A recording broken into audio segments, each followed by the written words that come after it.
On termine le cours sur le logarithme népérien en démontrant les propriétés 3, des démonstrations qu'il est souhaitable de connaître, et les propriétés 6.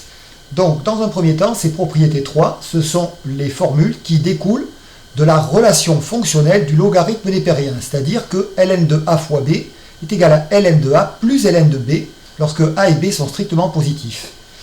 Alors, pour démontrer la première propriété, simplement, on pense à écrire 1 sous la forme a que multiplie 1 sur a. Parce que a est non nul, il est même strictement positif, donc on peut écrire 1 sous la forme a que multiplie 1 sur a. Ensuite, on applique le logarithme népérien dans les deux membres, et on va avoir le logarithme népérien d'un produit, a fois 1 sur a. On va appliquer la formule fondamentale, ça va donner ln de a plus ln de 1 sur a. Puisque ln de 1 vaut 0, ceci vaut 0. En faisant passer le ln de a ou le ln de 1 sur a de l'autre côté, vous obtenez la formule numéro 1. ln de 1 sur a égale moins ln de a. Pour le petit b, il faut penser à écrire le quotient a sur b. Évidemment, a et b sont non nuls puisqu'ils sont strictement positifs, égal à a fois 1 sur b. Divisé par le nombre b, c'est multiplié par son inverse 1 sur b.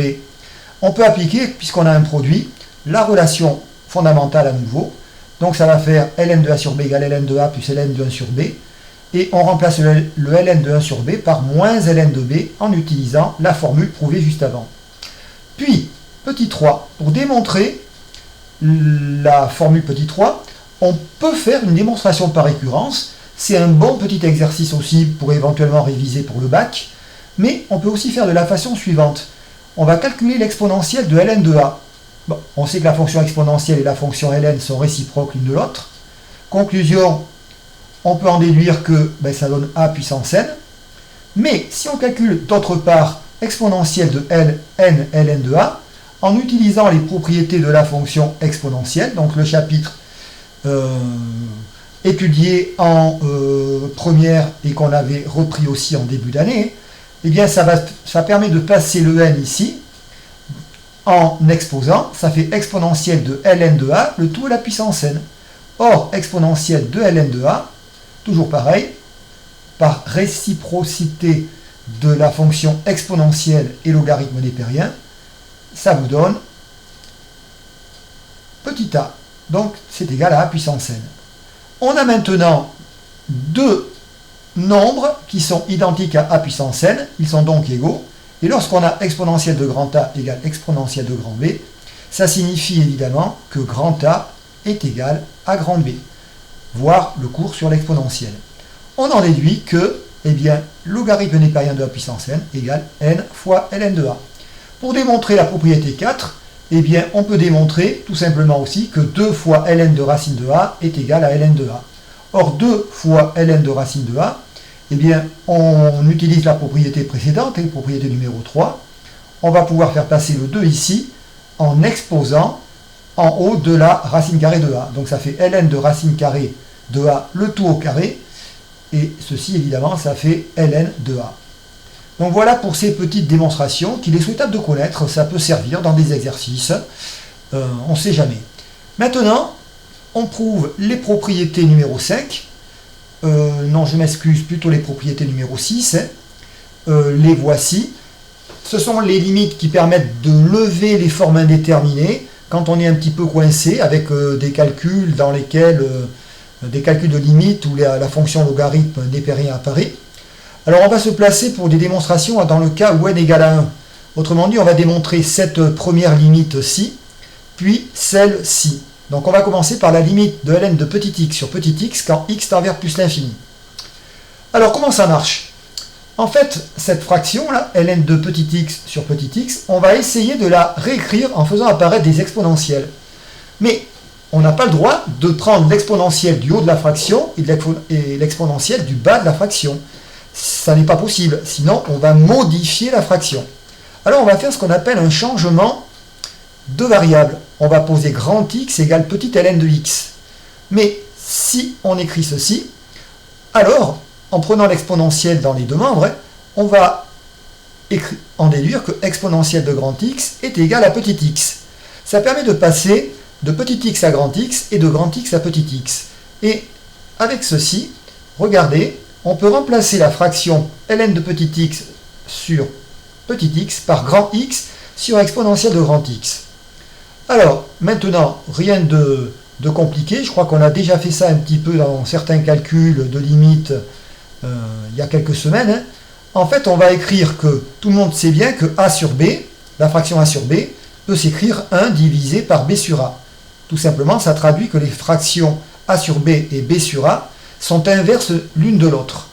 Donc, on écrit que ça vaut 1 sur exponentielle de grand X sur grand X. Et là, on voit apparaître une limite qui est dans le cours sur les limites de fonction. Hein. C'est tout à la fin du cours sur les limites de fonction. Ça permet de lever les formes indéterminées quand il apparaît la fonction exponentielle. Et donc, on se rappelle que quand grand X tend vers plus l'infini, exponentielle de grand X sur grand X tend vers plus l'infini. Or, pour nous, au départ, ici, petit x tend vers plus l'infini. Donc, si petit x tend vers plus l'infini, la limite de ln de petit x, quand petit x tend vers plus l'infini, est égale à la plus l'infini.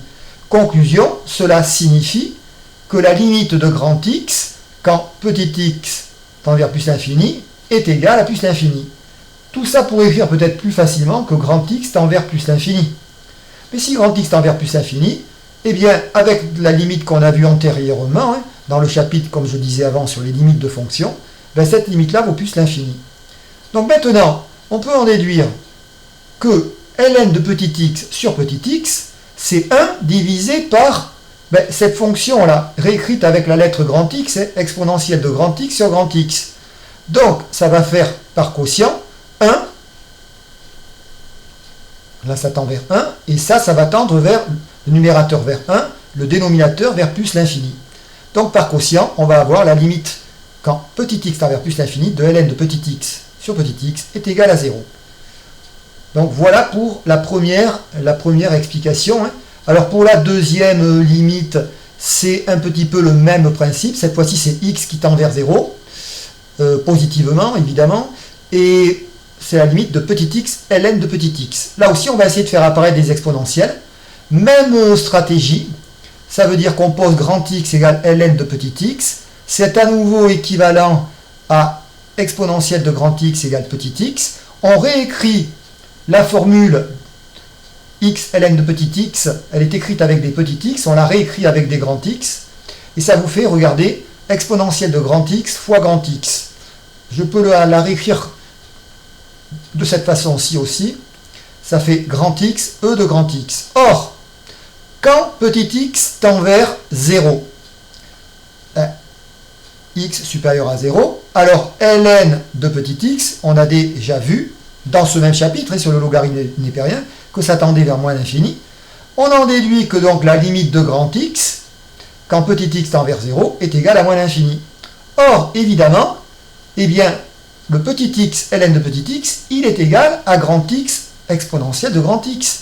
Et là, comme par hasard, on fait réapparaître une limite qui apparaissait à nouveau dans le cours sur les limites de fonction, hein, une limite avec la fonction exponentielle.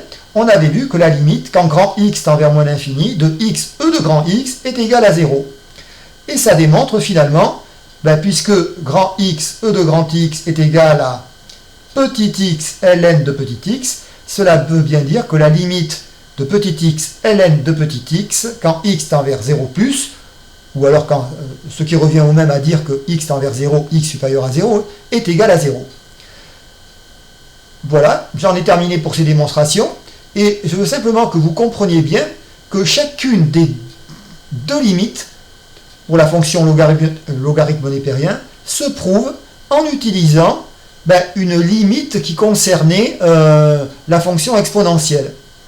Donc il y a vraiment une logique dans les démonstrations de l'année scolaire, quoi. Voilà.